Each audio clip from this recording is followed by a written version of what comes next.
मो जीवन बहुत संघर्षपूर्ण। प्रथमतः 16 वर्ष तले मो गोटे पारिवारिक हिंसार शिकार होगी मु प्रायतः मृत्यु मुखर पड़ी किंतु मु आज बंची मो पुओ को पाठ पढ़ी मु वृत्ति रे शिक्षकता करुच्ची तेणु मु भावे जे एथिरे भगवान कृपा निश्चित भाव अच्छी आईथर मोर आसबार गोटे अनुभूति कहूँ चाहूँगी जे आमे काली जिते ट्रेन धरलु ट्रेन 3 घंटा लेट थिला तेणु आम समस्ते भाविलु जे कौन करूँ आम तो जाकि गोटे दिन फेरबार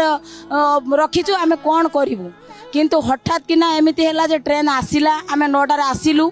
आम एमती जगन्नाथ प्रेम उद्बुद्ध हेलु जे आम काली दिन 3टारू राति 3:30 पर्यंत आम थिलु जगन्नाथ पाखरे जोटा कि मो जीवन केबे अनुभूति हैनी अगणित थर मुझे भितर दर्शन करछि किंतु मु केबे देखिलथिली काली मु जगन्नाथ को माने निद्रावती आसिकी तांको दर्शन करके तांको सोइबा पर्यंत जेते प्रकार अनुभूति ता भितर तो आसिया पई इच्छा ही हेलानी आमे समस्ते भकिला थिलु तथापि आमे अनुभव कलुनी जे आमे भकिला अजु आमे आसी पारलु नाही 3:30 राति आसिकी भी आमे बाहर बसिलु सकाळ 6टा 9 पर्यंत आमे गलु नाही।